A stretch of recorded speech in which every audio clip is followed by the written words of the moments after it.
नमस्ते, नमस्कार, प्रणाम। मैं राजीव सिंह और आप देख रहे हैं आवाज़ जमुई। आज झाझा के 12 जोर में हूं और आपके सामने जो खड़े हैं, अपने मुंह से अपना परिचय एक बार दे दीजिए। जी, आपका भी बहुत बहुत धन्यवाद राजीव जी। मेरा नाम धर्मदेव यादव है, जन स्वराज पार्टी का संभावित प्रत्याशी हूं। 3 बार का जिला पार्षद हूं झाझा से। तो लोगों का कहना है कि इस बार मुख्यमंत्री जन स्वराज के प्रशांत जी जरूर बनेंगे। इस पर आप क्या कहना चाहते हैं? बिल्कुल बनना चाहिए उनको। जो सोच उनके पास है बिहार को बदलने की, वो इनोवेटिव सोच किसी के पास नहीं है। इसलिए हम लोग तो चाहेंगे कि हर हाल में प्रशांत किशोर जी जैसे व्यक्ति ही यहाँ के मुख्यमंत्री बने। और पब्लिक रिएक्शन के माध्यम से पता चलता है कि लोग बदलाव चाहते हैं, और इतना बदलाव चाहते हैं लोग जब बोलने लगते हैं, बोलते हैं हमको नेपाल ऐसा बदलाव चाहिए। इस पर आपको क्या कहना चाहते हैं? नहीं, ध्वंसक बदलाव से कोई बहुत बड़ा जो है चेंज नहीं आएगा। लोकतांत्रिक तरीके से बदलाव की ज़रूरत है और तभी जो विकास है वो स्थिर होता है। तो ये ज़रूरी है। और नेपाल की परिस्थितियाँ बहुत अलग हैं, हमारी परिस्थितियाँ वैसी नहीं है, और इसलिए नेपाल और बिहार की तुलना बिल्कुल नहीं की जानी चाहिए। आप अगर जीत हासिल करेंगे तो झाझा में क्या क्या कमी है उसको आप पूरा करेंगे?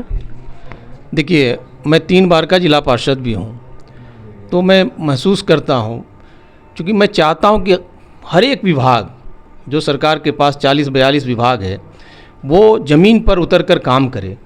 चाहे वो पशुपालन से जुड़ा विभाग हो, कृषि से जुड़ा विभाग हो, उद्योग से जुड़ा विभाग हो, ये तमाम जो शिक्षा से विभाग जो जुड़ा हुआ है, जो स्वास्थ्य से जुड़ा हुआ है, ये ज़मीन पर उतर कर काम करे।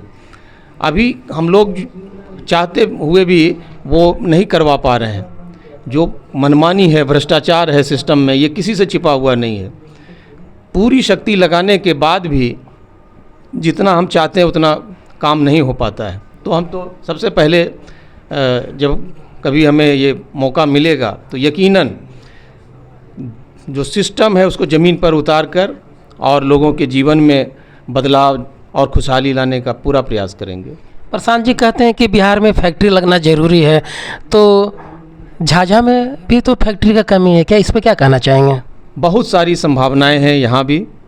छोटी छोटी फैक्ट्रियाँ, छोटे छोटे उद्योग यहाँ भी लगाया जा सकता है। सबसे पहले तो फूड प्रोसेसिंग यूनिट, जिसमें खेती भी सुधरेगी, खेती से भी आय होगी, और उससे जो जुड़ा हुआ है, जैसे टमाटर की खेती अगर हम कर लेते हैं तो टमाटर के प्रोसेसिंग से जो है जो केचप बनता है, बोतल में अगर भर दिया जाए तो वो 250 रुपये लीटर हो जाता है, किलो हो जाता है।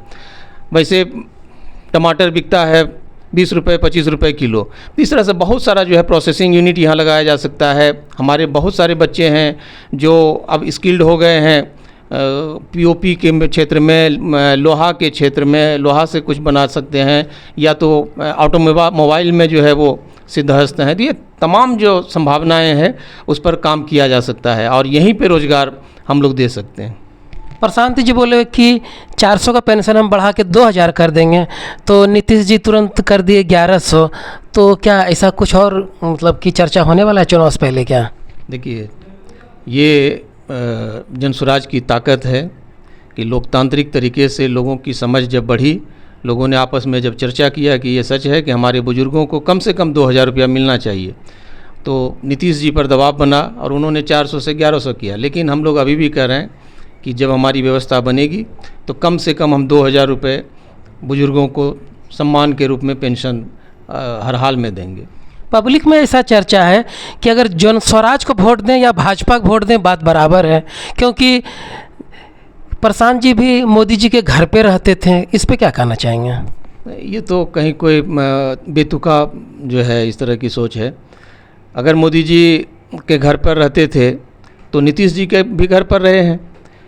अगर नीतीश जी के घर पर रहे हैं तो नीतीश जी और लालू जी को एक साथ लाने वाले भी यही प्रशांत किशोर जी हैं। इसीलिए लोग कहते हैं कि इस बार मुख्यमंत्री प्रशांत जी ही बनेंगे।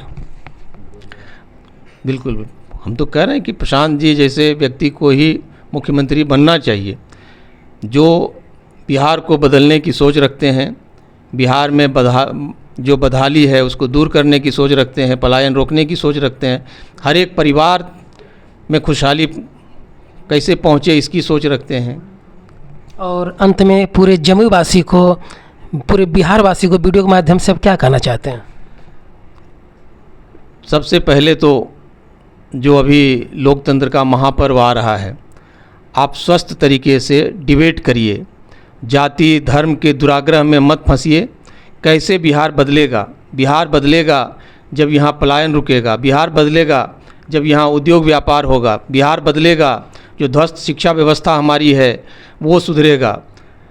एक बीमार होता है व्यक्ति तो यहाँ कोई जो है सीरियस अगर बीमार हो जाए तो कोई इलाज की व्यवस्था नहीं है, तो उस तरह से यहाँ इंफ्रास्ट्रक्चर डेवलप हो हेल्थ सेक्टर में, तब सुधरेगा बिहार। तो ये सोच बननी चाहिए कि कौन लोग हो सकते हैं।